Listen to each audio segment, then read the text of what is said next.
Hi Samantha, thank you for sharing your presentation. I really appreciated how personal and honest you were in describing your own experience with self-concept.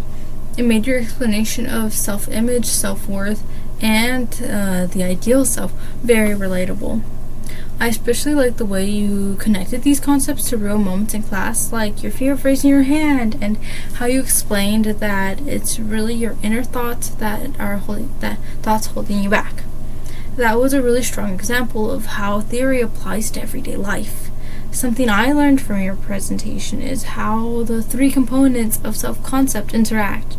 I hadn't really thought before about how even if you have a generally positive self-image, specific situations can trigger a negative self-image that affects behavior.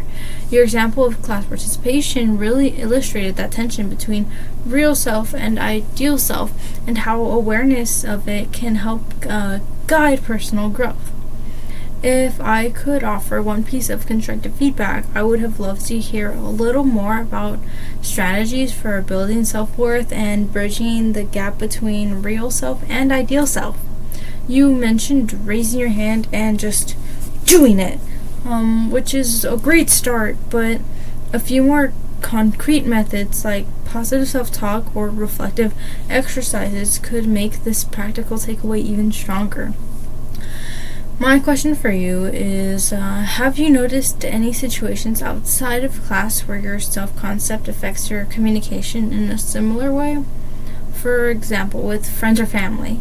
I'd love to hear how you see these three components influencing interactions in different areas of your life.